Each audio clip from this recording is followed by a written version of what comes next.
Ang unang aklat ni Samuel, Kabanata 28.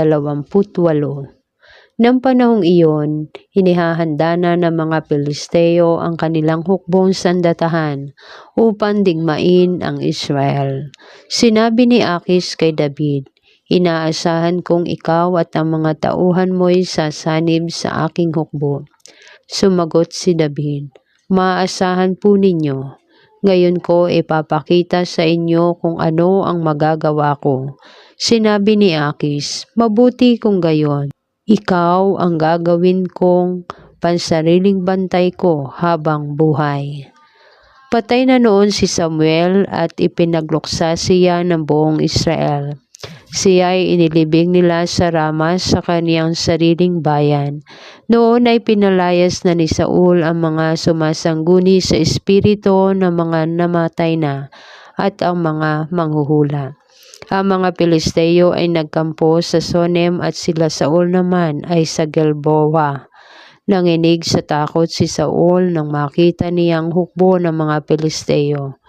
Nang sumangguni siya kay Yahweh, hindi sumagot si Yahweh kahit sa pamagitan ng panaginip ni sa pamagitan man ng Orem o ng mga propeta.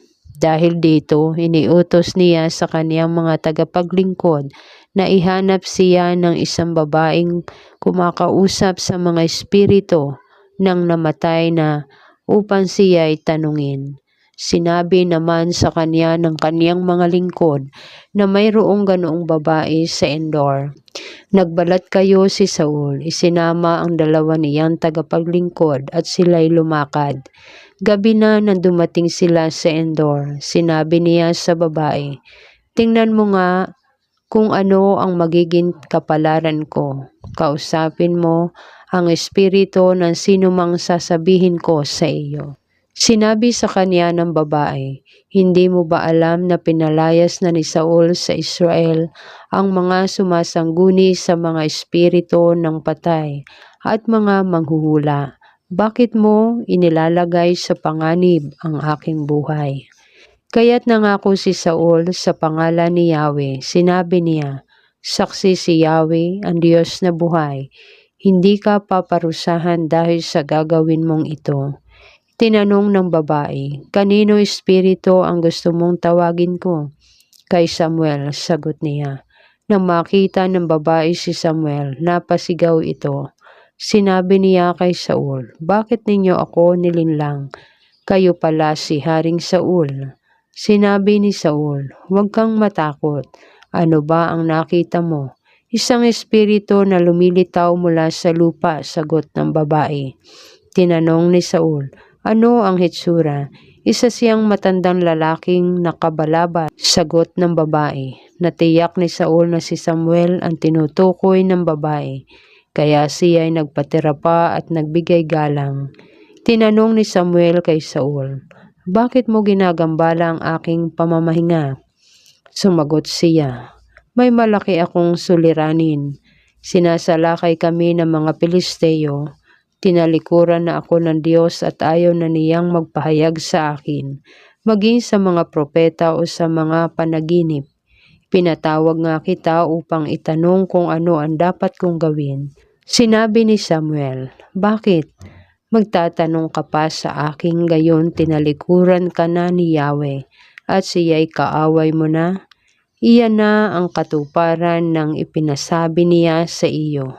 Inalis na niya sa iyo ang pagiging hari at ibinigay na kay David. Hindi mo sinunod ang kanyang utos na lipulin ang mga Amalekita, kaya ginagawa niya ito sa iyo. Ikaw at ang buong Israel ay ibibigay ni Yahweh sa kamay ng mga Pilisteo. Bukas, ikaw at ang iyong mga anak ay mamamatay rin, sapagkat niloob na ni Yahweh na mahulog kayo sa kamay ng mga Pilisteo." Dahil sa matinding takot sa sinabi ni Samuel, biglang nabuwal si Saul sa lupa. Bukod dito, hinang-hina na siya dahil sa pagod at gutom, sapagkat maghapot magdamag na siyang hindi kumakain.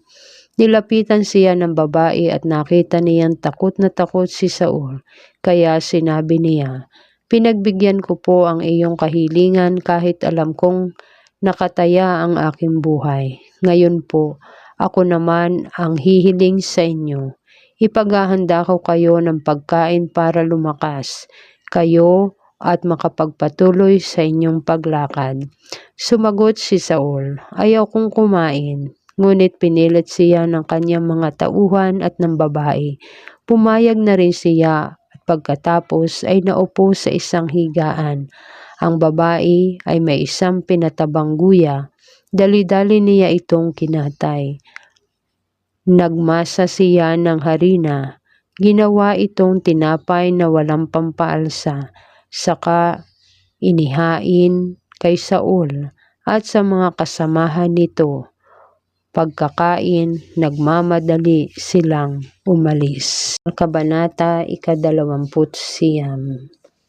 Ang mga Pilisteo ay nagtipon-tipon sa Afek at ang mga Israelita naman ay sa tabi ng malaking bukal sa libis ng Jezreel.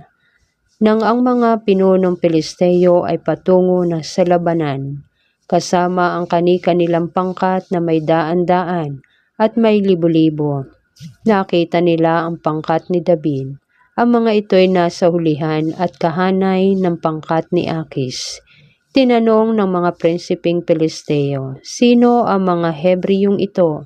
Ano ang ginagawa nila rito? Sumagot si Akis, si David iyan na lingkod ni Haring Saul. Siya'y mahigit ng 1 taong kasakasama ko. Buhat ng magkasama kami, wala akong mapipintas sa kanya. Nagalit ang mga pinunong Pilisteo. Sinabi nila kay Akis, pabalikin mo na sila sa lugar na ibinigay mo sa kanila. Hindi natin sila isasama sa labanan. Baka kung nandoon na, tayo pa ang labanan nila. Baka samantalahin niya ang pagkakataon upang maalis ang galit sa kanya ni Saul. Hindi ba iyan ang David na kanilang binabanggit sa awit na pumatay si Saul ng libo-libo, si David na may 10,000. Tinawag ni Akis si David, sinabi niya, saksi si Yahweh, ang Diyos na buhay. Ikaw ay naging tapat sa akin at para sa akin. Nais kong kasama ka sa pakikidigma naming ito sapagkat buhat ng magkasama tayo wala akong masasabing masama laban sa iyo. Ngunit ayaw kang isama ng ibang pinuno, kaya magbalik ka na para hindi magalit sa iyo ang mga pinuno ng mga Pilisteo. Tinanong ni David, ano ba ang nagawa kong masama buhat nang sumama ako sa inyo at ayaw ninyo akong isama sa pakikipaglaban sa inyong mga kaaway? Sumagot si Akis, alam kong wala kang ginawang masama. Natitiyak kong ikaw ay tapat, tulad na isang anghel ng Diyos. Ngunit ayaw kang isama ng mga pinunong Pilisteo, kaya pagliwanag bukas ng umaga, isama mong lahat ang mga tauhan mo at bumalik na kayo sa lugar na ibinigay ko sa inyo. Huwag sasama ang loob mo, wala akong masasabing anuman laban sa iyo. Kinabukasan ng umaga, si David at ang mga tauhan nito ay nagbalik sa lupain ng mga Pilisteo. Nagpatuloy naman ang mga Pilisteo sa pagsunod sa Jezreel. Kabanata 30. Ikatlong araw na nang sina David ay makapagbalik sa Siklag, samantalang wala sila, lumusob ang mga Amalekita at sinunog ang buong bayan. Wala silang pinatay isa man, ngunit binihag nila ang mga babae, matanda't bata. Nang dumating nga sina David, sunog na ang buong bayan at wala na ang kani-kanilang asawa at mga anak. Dahil dito, hindi nila mapigilan ang paghihinagpis. Nag-iyakan sila hanggang sa mapagod kakaiyak. Binihag din ang 2 asawa ni David na sina Ahinoam at Abigail. Balisang-balisa si David sapagkat pinag-uusapan ng kaniyang mga tauhan na pagbabatuhin siya dahil sa sama ng loob sa pagkawala ng kanilang mga anak. Ngunit dumulog si David kay Yahweh na kanyang Diyos upang palakasin ang kanyang loob. Sinabi ni David kay Abiatar, "Dalhin mo rito ang ephod," at dinala naman ni Abiatar. Nagtanong si David kay Yahweh, "Hahabulin po ba namin ang mga tulisang iyon? Mahuhuli ko po kaya sila?" "Sige, habulin ninyo. Maaabutan ninyo sila at maililigtas ang kanilang mga bihag," sagot ni Yahweh. Hinabol nga ni David ang mga Amalekita kasama niya hanggang sa batis ng Besor, ang 600 niyang tauhan. Ngunit nagdating doon, 400 na lang ang nagtuloy na sumama kay David. Nagpaiwan na ang 200 dahil sa matinding pagod. Sa daan, may nakita silang isang kabataang Ehipsyo. Dinala nila ito kay David at binigyan ng pagkain at inumin. Binigyan nila ito ng tinapay na igos at 2 kumpol ng pasas. Matapos kumain, nanumbalik ang kanyang lakas. 3 araw at 3 gabi pala siyang hindi kumakain at umiinom. Tinanong siya ni David, "Sino ang Panginoon mo at taga saan ka?" "Ako po'y Ehipsyong alipin na isang Amalekita. Iniwan na ako ng aking Panginoon sapagkat 3 araw na akong may sakit. Nilusob po namin ang teritoryo ng mga Kereteo sa timog ng Huda at ang teritoryo ng angkan ni Kalib. Sinunog pa po namin ang buong Siklag." Sagot nito, "Maaari mo ba kami samahan sa mga tulisang iyon?" Tanong uli ni David, "Kung ipapangako po ninyo sa akin, sa pangalan ng Diyos na ako'y hindi ninyo papatayin, ni ibabalik sa dati kong Panginoon, ituturo ko sa inyo ang lugar ng mga Amalekita." Sagot ng Ehipsyo. Tinuro nga ng alipin ang kampo ng mga Amalekita. Nakita ni na David na kalat-kalat ang mga ito. Sila'y masasayang nagkakainan, nagiinuman at nagpapasasa sila sa kanilang mga samsam sa Pilistia at Huda.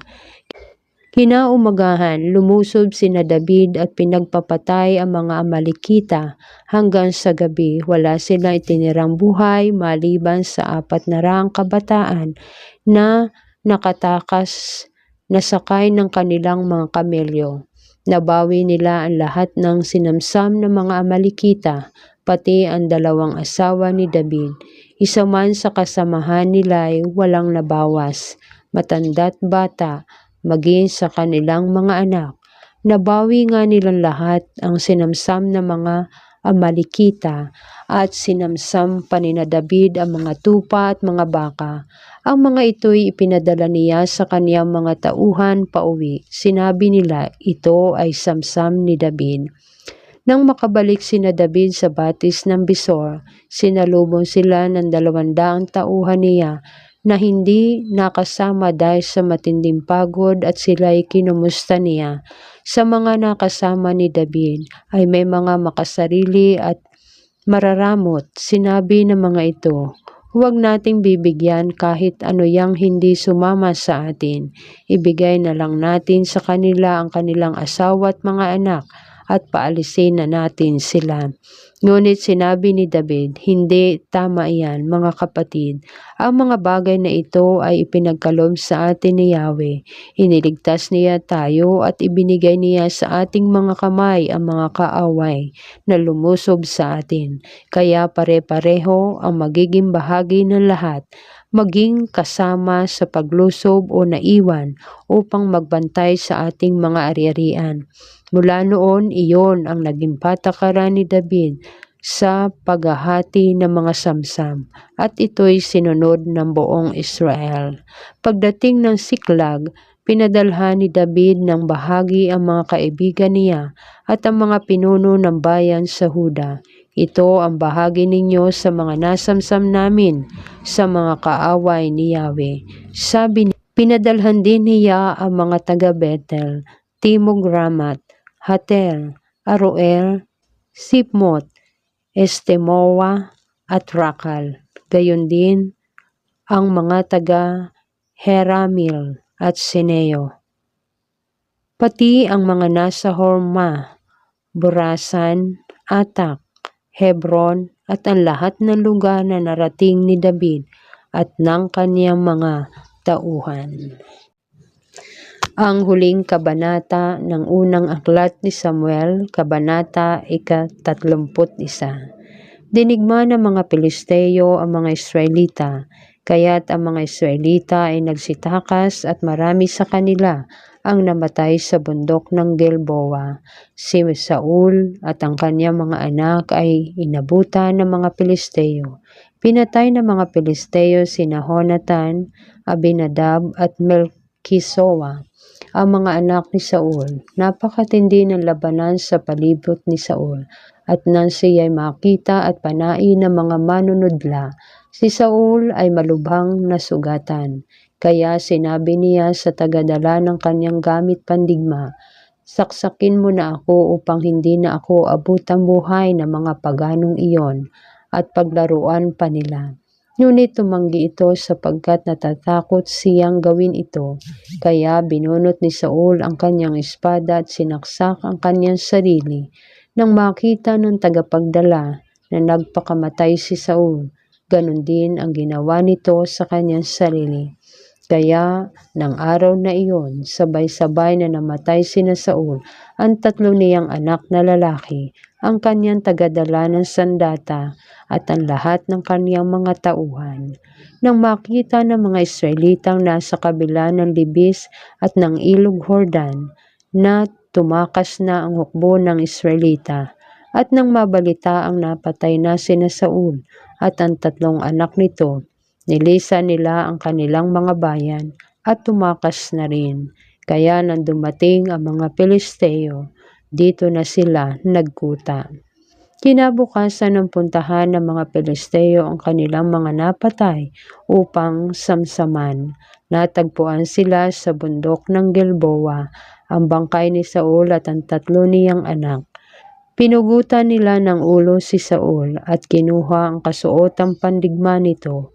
Pagkatapos, nagpadala sila ng mga sugo sa buong lupain ng mga Pilisteo upang ibalita ang magandang pangyayari sa lahat ng tao at sa mga templo ng kanilang mga Diyos-Diyosan. Ang kasuotang pandigma ni Saul ay inilagay nila sa templo ni Astarte at ibinitin ang kanyang bangkay sa pader ng Betsan.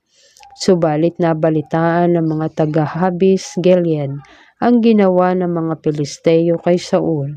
Nagtipon-tipon ang mga magigiting na mandirigma. Magdamag silang naglakbay at kinuha sa Betsan. Dinala nila ang mga ito sa Habis at doon sinunog. Pagkatapos, kinuha nila ang mga buto at ibinaon sa ilalim ng punong tamaresko sa Habis. 7 araw silang nag-ayuno bilang pagluluksa.